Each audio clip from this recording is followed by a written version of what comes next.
Assalomu alaykum mana aziz obunachilarim, go'zal homiladorlarim, sog' omonmisizlar? Bugun sizlarga eng oson usulda homila jinsini ilk haftadan boshlab aniqlab olishni o'rgatib qo'yaman. Juda ham oson usul. Shu usulni ko'pchilik mendan so'ragan ekan, chunki juda ko'p shogirdlarim aynan mana shu usulda ishlashadi. Qaranglar, bu eng oson usul. Demak, birinchi o'rinda YouTube kanalimga obuna bo'lib, shu videoga like bosib qo'yishni unutmang va o'zingizning chiroyli izohlaringizni yozib keting, chunki homiladorlikda qilingan eng yaxshi niyatlar xudo xolisa eng yaxshi amalga oshadigan payt hisoblanadi. Eng oson homila jinsini aniqlash usuli. Demak, bu usulda hisob-kitob qilish uchun sizni homilangiz haftasini ahamiyati yo'q. To bir haftalikdan boshlab tug'ruqgacha bo'lgan muddat ichida biz aniqlashimiz mumkin. 15 hafta, 16 hafta, 30, 36 hafta, 1 hafta, 2 hafta farqi yo'q. Aniqlayveramiz. Demak, buning uchun bizga kerak bo'ladi ayol yoshi va erkak yoshi. Iloji bo'lsa tug'ilgan kuni, oyi va yili kerak. Misol uchun, men hozir yozib olaman. Shunchaki videoni oxirigacha erinmay ko'ring, o'zingiznikini shunday hisoblab olasiz. Mendan sizlarga sovg'a bo'lsin. Qarang. Demak, ayol tasavvur qilaylik. Misol uchun olaman. Ayol tug'ilganlar 23 fevralda, mana 23 birinchi tug'ilgan kuni, oyi va oxirgi yilini yozamiz. Mayli 1996-yil deb olaylik. Ayol tug'ilgan kuni, yili, oyi. Erkakni olamiz. Misol uchun erkakni olishimiz mumkin. Istalgan oyni misol qilib olishimiz mumkin-da. 30-dekabr deb olaylik erkaknikini mayli. Demak, yillarini 90-yil qilamiz mana. Siz o'zingiznikini yozing, eringizni va o'zingiznikini. Ikkalangiz yillar bo'yicha hozir chiqaramiz homila jinsini.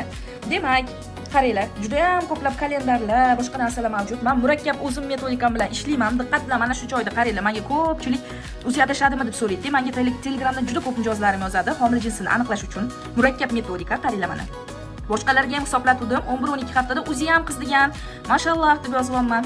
Nima bo'lyapti? O'g'ilcha tug'ildi natija. Sizga homilami kichik srokda hisoblatgandim, o'g'il degan edingiz. Alhamdulillah o'g'illi bo'ldim deb yozyaptilar. Mana aniqlab berganim.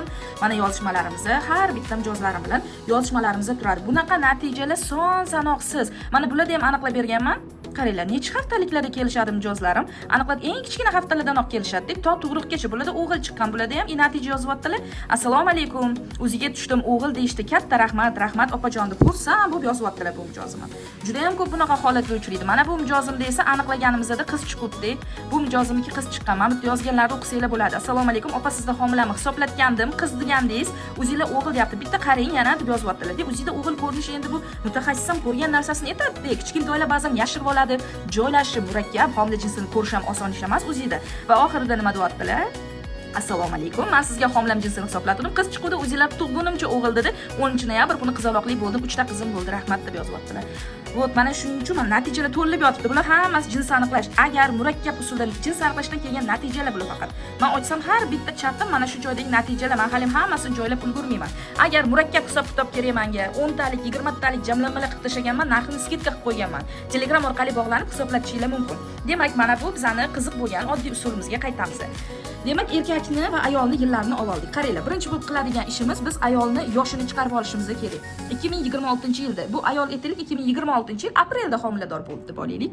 Mana 2026, men mana bu joyga yilini yozaman, sizlarga ham ko'rinyapti. 2026. Demak, mana shu yilda ayolning yoshi 30 ni to'ldirib 31 ga o'tgan. 30 ni to'ldirib 31 ga ketyapti. Erkakning yoshlari esa hozirgi paytda mana 90-yil bo'lsa, 35 yoshdan to 36 ga o'tish oralig'ida. Bularni bu metodika uchun ba'zi metodikalarda erkak 35 yosh deb olinadi. Bu metodikada biz 36 deb oladigan joylari ham bor. Ba'zi metodikalarda 37 yosh deb olinadi. Shunaqa joylari bor. Bu hisob-kitob qilinganda kalendarlar har xilda, ba'zilarda erkakni oy yosh hisobi kerak bo'ladi. Ayolni oy yosh hisobi. Ular boshqacha metodika. Bu metodika uchun ko'pchilik 36 yosh deb o'ylaydi erkakni. Yo'q, 35 yosh deb olamiz. Chunki bular 36 yosh hali to'ldirmadi. Hali juda uzoq. Bungacha bo'lgan hali oraliqda oylari bor. Aprelda homiladorlik bo'ldi deyapmiz. Mana 4 raqamini yozib oldim. Bu aprel oyini ifodalaydi. Aprel deb yoniga qo'shimchasiga ham yozib qo'yaman. Bu paytda erkak katta ehtimol bilan endi 35 dan o'tdi. Hali yarmidan ham o'tib bo'lmadilar-da 35 yoshi. Demak, ayol yoshi bo'lyapti bizada 30-31 oralig'ida bo'lganda o'sha 31 ga o'tish arafasida ayolning yoshini 31 deb olamiz. Erkakning yoshini aytganimdek 35 deb olamiz. Siz o'zingiznikini chiqaring-da. Oson, juda ham oson metodika va mana shu joyda yoshlarni bo'lishimiz kerak bo'ladi. Ayolning yoshini 3 ga bo'lamiz, erkakning yoshini 4 ga bo'lamiz. Bo'lish endi chiziqcha qilib yozib ketdim, tushunib olasiz. Bo'lganimizda bularda necha chiqadi? 10.1 chiqadi. Qoldiq 10dan 1, ya'ni 1 qoldiqchasi bor. Bizga qoldiq kerak, qolgan son kerak emas. 1 qoldiqcha chiqyapti. Erkaknikini bo'lganimizda esa qoldiq soni 3 chiqadi. erkaknikini 4 ga bo'lganingizda 3 chiqadi. Endi qaranglar, mana shu joyda kimni agar soni kichik bo'lsa, mana shu yil hisobida, mana shu 2026-yilda shu jinsga moyillik yuqori bo'ladi va bu ayolda katta ehtimol bilan homila jins qiz bo'ladi. Bu bitta qiziqarli metodika, 100% emas, haftalarga qarab, homila soniga qarab ishlaydi. Demak, bu joyda agar ayol 31 yosh va qoni yangiroq bo'lgan, oldinroqda bo'lganligi uchun bu metodikada homila jinsi xudo xolisa qizcha chiqadi. Mana qizaloq chiqyapti homila jinsi. Ko'ryapsizlar, juda ham oson. Juda oson. Siz o'zingiznikini bemalol hisob-kitob qilishingiz mumkin. Mana ko'pchilik oson usulni so'rab yozishadi.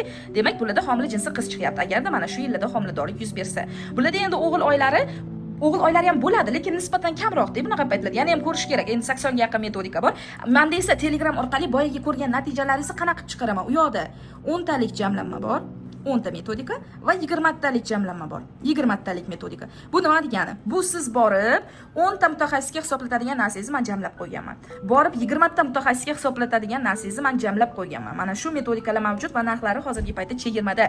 Avvalo Alloh qiziqayotgan, kichkintoy jinsini erta muddatlarda bilishni xohlayotgan onajonlarimiz bemalol murojaat qilishinglar mumkin. Kimdir o'zinikini mana shunday hisoblab chiqqan bo'lsa, javobinglarni kommentariyaga yozib qo'yinglar. Chiroyli niyatinglarni homiladorlik paytida chiroyli ixlos qilib yozib ketinglar. Chunki eng chiroyli niyatlar amalga oshadigan davrlardan bittasi. Ilohim ko'p qatorida mana shu barcha mijozlarim qatorida sizlarga ham eson-omon kichkintoylarni bag'ringlarga bosib olish nasib qilsin. Mana shu joyda mana ochilman shu natija chiqib keladi, hammasi natija. Yozganlarni qaranglar, homilam jinsini qiz degandingiz, o'zida ham tasdiqladi qiz ekan. Sizdan tashqari 4 ta genetik hisoblab o'g'il degan ko'ryapsizmi? 4 nafar genetik hisoblagan, ko'pchilik bitta usulda ishlaydi. Meni ham shogirdlarim bitta ikkita usul qiziqishga o'rgangan ayollar ham bitta ikkita usulda hisoblab berishadi. 4 ta genetikda o'g'il chiqqan narsa menda qiz chiqqan. Mana sanalargacha turibdi. Xudo xohlasa sog'ligim ko'tasa o'g'ilga reja qilib berasiz. 3-farzandim, 3-kesir va o'sha buyog'iga o'ylanish kerak-da. Bu shuning uchun mana shu usuldan foydalanib javobinglarni yozib qo'yinglar va menga obuna bo'lib qo'yishni unutmanglar. Homila sonini yozib ketinglar. Men keyingi safar eng ko'p qaysi homilani hisob-kitob qilishga, ya'ni homila soni sizdagi 3-homiladorlikmi yokida 4-homiladorlikmi, 5mi, 1-homiladorlikmi? Chunki homila soniga qarab tanlanadigan usullar juda ko'p-da. O'shalarga qarab men sizlarga yana ham qiziqarli bo'lgan metodikalarni berib boraman. Ilohim eson-omon kichkintoylarni bag'ringlarga bosib olinglar.